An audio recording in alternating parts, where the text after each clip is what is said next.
मेरे बनी के 2 PSCs हैं जहां आज तक डॉक्टर नहीं पहुंचे, वो 3 महीने की कार्यकर्ती नहीं है, ये पिछले कई सालों से है। उसकी जवाबदेही कौन तय करेगा? और खासकर बनी की मैं बोलना चाहूंगा, आज बिजली के बिल आ रहे हैं वहां पे, आज बिजली के कट्स हैं वहां पे। मुद्दा था, मैं NRHM से आया हूं, मैं चाहूंगा कि NRHM के ऊपर कोई पॉलिसी बनाई जाए। काफी देर से लोग जो हैं NRHM में लगे हुए हैं, लेकिन आज तक उनकी कोई जॉब पॉलिसी नहीं बनी है। आज भी वो लोग जॉब पॉलिसी के लिए तरस रहे हैं, और कुछ नहीं हो तो मैं चाहता हूं कि उनकी सैलरी बढ़ाई जाए।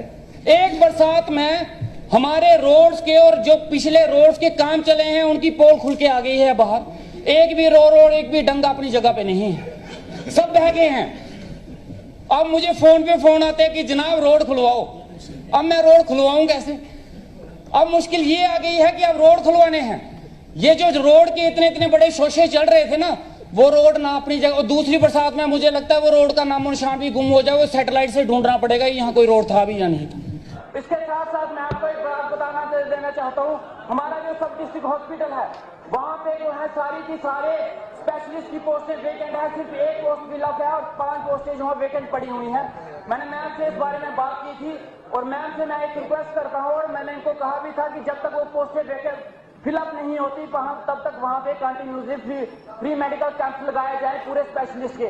और वो मेडिकल कैंप लग भी रहे हैं, आज दूसरा मेडिकल कैंप वहाँ पे चल रहा है, और मैं ये चाहता हूँ कि ये कैंप कंटिन्यू चलते रहें, तब तक ना बंद हो जब तक हमारे स्पेशलिस्ट यहाँ वहाँ पे ना आए। पहले तो मैं आपके माध्यम से मंत्री साहब का शुक्रिया अदा करना चाहूँगा कि इलेक्शन होने के बाद जो पहला तोहफा मेरे बनी को मिला वो 2 बसों का मिला था। बसेज इनकी तरफ से दी गई थी, मैं इनके लिए शुक्रिया अदा करना चाहूँगा। लेकिन उम्मीद करता हूं कि ये 2-3 बसेज और हमें बनी को मिलनी चाहिए, क्योंकि दूर दराज का एरिया है, पहाड़ी इलाका है।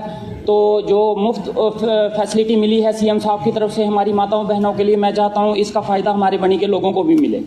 इसके साथ साथ स्टेडियम की यहाँ बात हुई है, तो स्टेडियम इंटरनेशनल स्टेडियम की मांग इतनी हो गई है कि मुझे लगता है कि जम्मू कश्मीर का नाम इंटरनेशनल स्टेडियम ही ना पड़ जाए कहीं पे। हर जगह इंटरनेशनल स्टेडियम ही मांगे जा रहे हैं। तो मैं भी मांग लेता हूँ, एक जनाब बनी में भी दे दीजिए। जहाँ इतने बट रहे हैं तो एक बनी में भी बांट दीजिए। तो मैं आपको एक ऑफर दूंगा सर, मैं एक आपको ऑफर देता हूँ यहाँ से। मेरे बनी में आप धर्मशाला की बात हुई तो धर्मशाला से खूबसूरत जगह है हमारे वहाँ पे, जहाँ पे 1400 कनाल जगह जो है स्टेट लैंड है हमारे पास। तो मैं चाहूँगा कि वहाँ पे अगर आप बनाते हो तो धर्मशाला से काफ़ी खूबसूरत बनेगा, और ये हमारे कठुआ डिस्ट्रिक्ट में और इवन पूरे जम्मू कश्मीर में सबसे खूबसूरत स्टेडियम बनेगा। और मैं चाहूँगा इसके ऊपर आप प्लीज़ थोड़ा ध्यान दीजिए। और हमारे वहाँ पे जितने पहाड़ी इलाकों में क्रिकेट से ज़्यादा वॉलीबॉल पे लोग बच्चे जो हैं वो स्ट्रेस देते हैं। मैं चाहता हूँ जितने भी हाई सेकेंडरीज हैं वहाँ वॉलीबॉल कोर्ट्स बनाए जाएँ, ताकि वहाँ बच्चे जो हैं वॉलीबॉल अच्छे से खेल सकें। इसके साथ साथ हमारे जितने भी गर्ल्स हाई स्कूल्स हैं जहाँ हाई सेकेंडरीज हैं, मैं चाहता हूँ वहाँ पे बैडमिंटन कोर्ट्स बनने चाहिए। हमारी जो बेटियाँ वहाँ बहनें वहाँ पे पढ़ती हैं उनको कुछ ना कुछ फैसिलिटी मिलनी चाहिए। फूड एंड सप्लाई की बात यहाँ पे आई है, हमारे वहाँ पे काफ़ी टाइम से जो राशन डिपो हैं वो नए खुले नहीं हैं, और हमारे कुछ एरियाज ऐसे हैं जो पहाड़ी इलाके हैं जहाँ पे आज तक रोड गाड़ी की फैसिलिटी पहुँची नहीं है, रोड की फैसिलिटी नहीं है। तो 5-5, 6-6 घंटे पैदल 1 साइडेड होकर चल के जाना पड़ता है, फिर जाके राशन लाना पड़ता है। और कई फैमिलीज ऐसी हैं जो राशन लेने जाती नहीं है इस वजह से कि 4 घंटे पैदल चल के कौन वहाँ पे जाए। तो ऐसे एरियाज हैं जहाँ हमारे खद्दर कलोड़ है, ये लास्ट बाउंड्री है, इसके बाद हिमाचल शुरू हो जाता है। ये हिमाचल के साथ लगा हुआ इलाका है जहाँ पे रोड की फैसिलिटी नहीं है। मैं चाहता हूँ यहाँ पे राशन का एक डिपो खोलना चाहिए। बांजल जो बहुत बड़ा एक स्थान है जहाँ जोड़े माता का स्थान है, वहाँ पे भी रोड की फैसिलिटी नहीं है, और इन लोगों को भी 4-4 घंटे पैदल चल के आना पड़ता है। मैं चाहता हूँ एक राशन का डिपो वहाँ खुलना चाहिए। पड़ेतर और जुनाना ये भी एक ऐसे एरिया हैं जहाँ पे 4-4 घंटे पैदल चल के जाना पड़ता है। मैं चाहता हूँ यहाँ पे जो है ये राशन के स्टोर खुलने चाहिए। और मंत्री साहब के नॉलेज में एक चीज़ लाना चाहूँगा, और CM साहब के नॉलेज में भी लाना चाहूँगा। जनाब बर्फ़ हमारे भी पड़ती है और उसका रंग भी सफ़ेद है, बहुत खूबसूरत है। जैसे श्रीनगर में है वैसे ही यहाँ पे है। मैं चाहता हूँ कि स्नो फेस्टिवल जो है हमारे बनी में भी करवाए जाएं, हमारे सरथल में भी ये स्नो फेस्टिवल होने चाहिए, तो ताकि सभी लोग वहाँ पे ये देखने आए। आज तक श्रीनगर की बर्फ़ बिकी, लेकिन बनी की बर्फ़ नहीं बिकी। बनी की बर्फ़ बेकार चलेगी, और मुझे उम्मीद है जो आज तक नहीं हुआ वो अब होगा। और मैं उम्मीद रखता हूं कि हमारे सरथल में, लोहाई मलार में स्नो फेस्टिवल जैसे प्रोग्राम्स जो है करवाए जाएंगे। और हमारे पूरे जम्मू कश्मीर में, इवन जम्मू की बात करूंगा, फर्स्ट विंटर फेस्टिवल अगर कहीं लगा तो वो मेरे बनी में लगा था। इसके लिए मैं शुक्रिया अदा करना चाहूँगा, और आगे भी मैं चाहूँगा कि बनी को इसी तरह से इंपॉर्टेंस दी जाए। इसके साथ साथ राशन कार्ड की यहाँ पे बात हुई, ये सभी ने कंसर्न दिखाया है और ये बहुत इंपॉर्टेंट इशू है।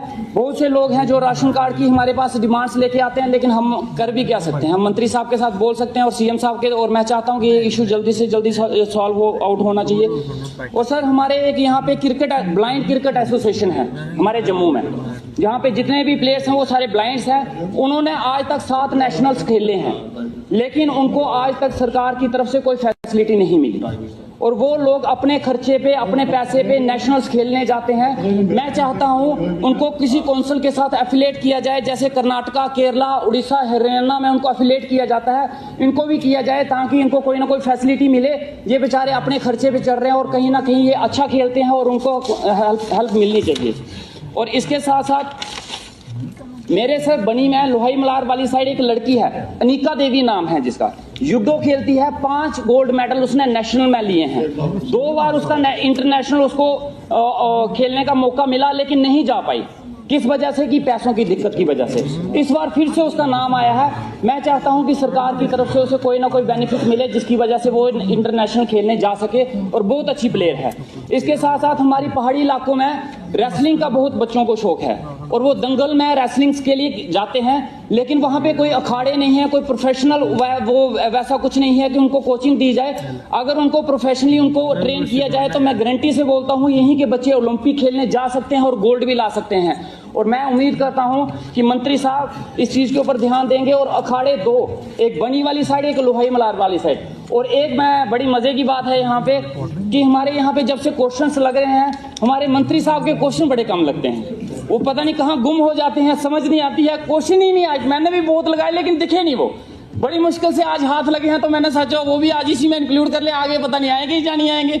तो मैं मंत्री साहब को बोलूंगा क्वेश्चन पता नहीं क्या है, वो मुझे नहीं पता, वो सेटिंग कहाँ है कहाँ नहीं है। लेकिन मैं मंत्री साहब से चाहूंगा कि जितने इशू कंसर्न इश्यूज हैं, बहुत इंपॉर्टेंट डिपार्टमेंट है, खासकर मेरी बनी के लिए। और